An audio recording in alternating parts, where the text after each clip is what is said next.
still the ultimate life form, Shadow the Hedgehog. Greetings and welcome back to more Sonic Heroes Fun Time. Woo. Well, I mean, I sound dejected as all hell, but I mean, Egg Fleet is still a pretty sick level. Like, I mean, again, if it wasn't Mystic Mansion that I think should have been the Sonic Generations representative, it should have been this. Again, I don't really have any major complaints with Egg Fleet as a level, well, with two exceptions, one of which is kind of a me thing in the sense that I kind of die a lot in this level, mainly because of my own stupidity and, well, just the sheer number of things that you have to deal with, but again, that's okay, because that's just me sucking at the game rather than, you know, the game being bullshit in and of itself. But in terms of something that I can somewhat blame the game for is that this level does kind of outstay its welcome a little bit. That's really more so for Team Sonic and Team Dark, though. Apart from that, nothing really too major. The Team Chaotix mission for this thing is basically just to go through the ships undetected, which is kind of pointless since blowing up the ships is kind of the point here. Whatever. But I mean, that is also part of what does make this level really, really fun in the sense that, well, you're going through Eggman's fleet, blowing up all his ships, and, well, you're feeling like a badass while you do it, so, yeah, in terms of delivering that action-packed Sonic energy, this level has it in spades, and, well, yes, like many, I'm disappointed that this wasn't the level representative in Generations as opposed to, remember Seaside Hill? It's fun, because it's Green Hill at the beach, get your swimwear out and have fun. Whatever. I don't know. Like, I mean, I guess maybe it's just more so the perspective of being up in the air and just seeing all the amazing sights, but again, like I mentioned previously, and especially in levels such as Frog Forest, and I guess this is also an example of that to a lesser extent, it does kind of show that Sonic Heroes is very bottomless pit heavy, which I guess was meant to emphasize, oh, you better use a flight character for these areas, but I don't know, like, I mean, it's not really enough to justify using the flight character in an optional sense, because, again, the flying abilities are like, very heavily gimped, and, I mean, likewise, unless, of course, you have those balloons with extra flight meter shit in them, you're not really going anywhere, so kind of a catch-22, really. Would have been helpful if you could perhaps maybe switch with the flight character in mid-air, but, well, the game won't let you do that either, so now we just remain frozen in time, as is the secondary perk of Team Dark's Chaos Control. This is a pretty lengthy level as well, so, like, I mean, while we will be seeing some pretty energetic, high-octane sights like this as we ride this little propeller thing, whatever, while dodging through cannons and all that kind of stuff, you know, it's, I don't know. I don't really have much to say. It's an epic level, and, one that you really do get a nice sense of perspective. I get the impression that maybe this level was probably one that was worked on as Sonic Team started to get a little bit more experience with the game, and, well, I mean, compared to a lot of other levels in Sonic Heroes, it kind of does showcase the sort of potential that Heroes really had in terms of, well, being a decently designed game. Like, I mean, I think it does a much better job of balancing, you know, the epic set pieces of the Sonic Adventure games, but also does maintain the core gameplay that Heroes have built up to this point. And also one of the very rare uses of the Rocket Excel right there. It is very useless and will oftentimes send you careening off pits, so, yeah, don't use it unless you have to. Although, then again, this level is pretty much the only level where you'll be able to get any use out of it, because in order to destroy the ships, as you'll soon be seeing, we need to get to a conveyor belt, which is, well, something that you need to use the Rocket Excel on, even though you can just run forward and completely ignore that. It's kind of weird. But then again, I think this level, like with a lot of things in Sonic Heroes, is also another example of the stop-go, pace-breaking sort of stuff that's just hampered the game up to this point. Like, I mean, it just feels like a very cheap excuse just to give the power characters a bit of usage. And I mean, it just feels more cheap than anything else. Like, they couldn't think of any other way to make the power characters useful, so they just give you a section with enemies to beat up before continuing. Which, I mean, I think more than anything else feels more like a pace breaker in terms of a Sonic game than anything like, say, Shadow or anything else ever was, because Shadow's core gameplay was consistent from moment one, and given the mission structure of that game and the fact that it was sort of like a hybrid of Adventure 2 and a third-person shooter, I don't know, like, I mean, stuff like this, The Last Way, which seemed to be rampant with that sort of stop-go sort of mentality, and even in that case it was just to build up chaos control. I don't know, I kind of see Heroes as a little bit more of the offensive one between the two, because it's just weird. I mean, then again, you do also get some segments which do allow you to use the power character to glide and all that sort of stuff, which is fine, I guess. I don't know. That's the thing about Heroes, it's just so very patchwork that I think, you know, I think Egg Fleet itself, while also being an example of it being very rushed, does also show that there is a lot of potential to be had here, but potential we will never see again, probably. Well, who knows, the future is unspoken in this case. And I suppose with the lack of anything else to really talk about, one thing I do also want to bring up is that E123 Omega, the new character, didn't really talk about him that much, but yeah, initially what was meant to be in Omega's place was actually Gamma. They were gonna bring him back, and something that which I think was a concept that they kind of brought back for, like, Sonic Battle, I think. You know, when they had Gamma kind of, sort of, being alive as, like, a pure robot this time, or something.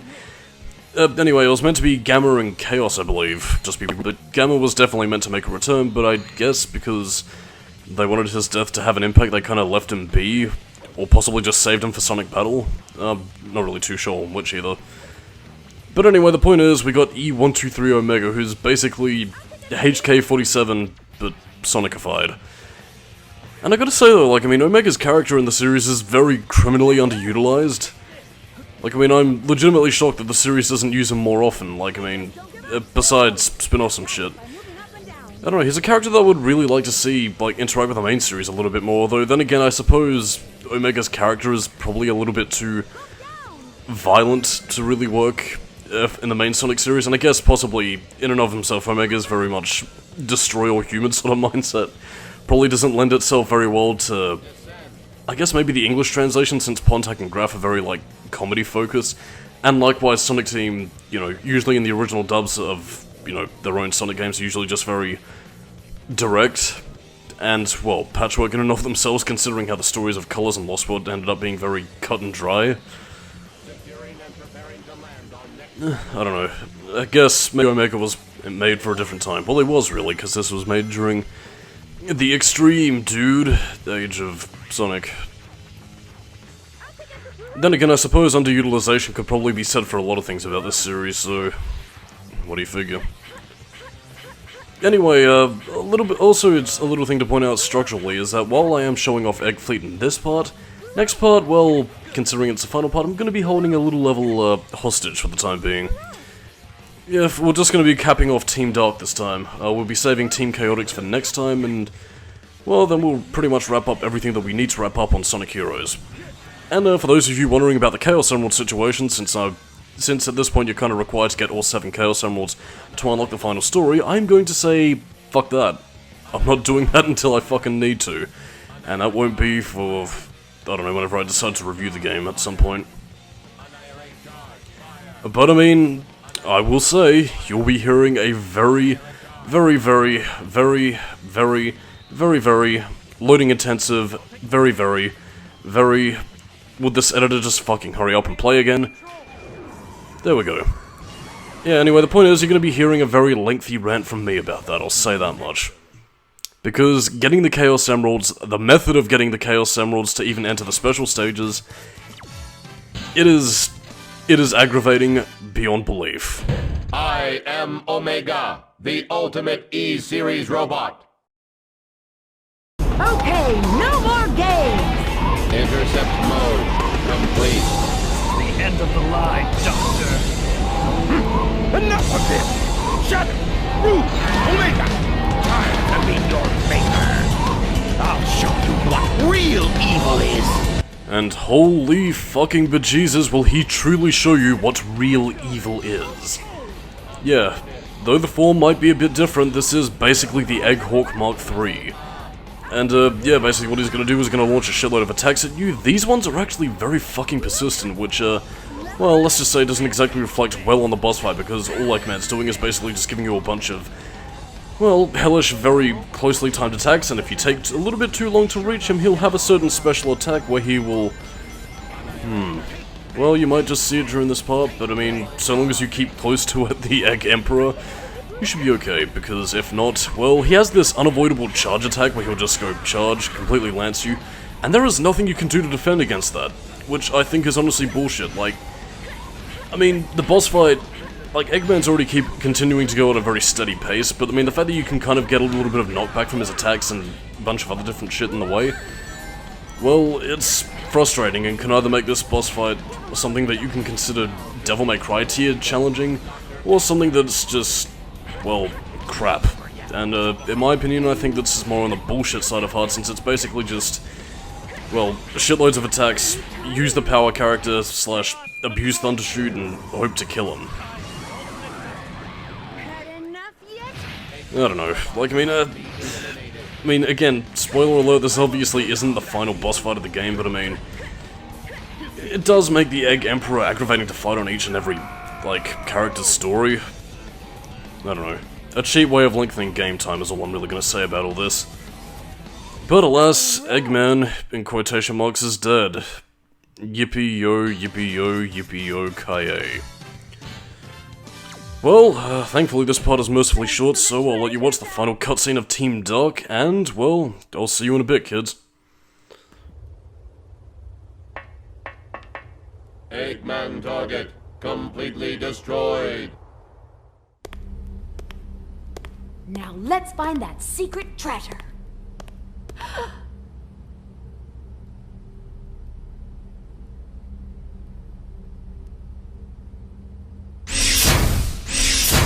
Prepare to destroy immediate area. Hey, Omega, did I ever tell you that Shadow is a robot, and... Oh, never mind. Good luck. You know about cloning. The original must exist somewhere.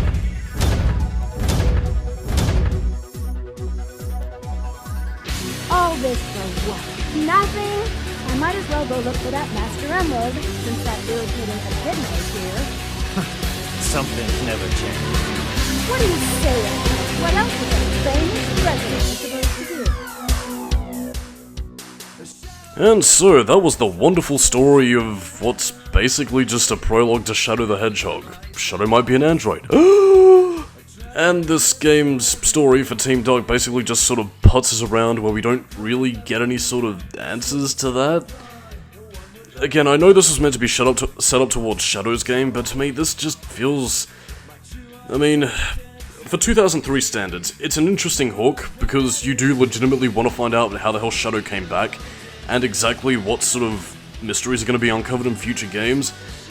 But at the same time though, what exactly we get here with, you know, oh, Shadow might be an android, he might not. Well, I mean, it doesn't really speak fondly on Sonic Heroes as a game, because it's just...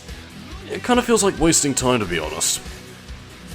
But I mean, besides that, like, we do get a lot of fun interaction with Team Dark. Like, I mean, the bond between Omega, Rouge, and Shadow is at least decently developed. Mainly in part thanks to Shiro Maikara's writing, but I mean, apart from that...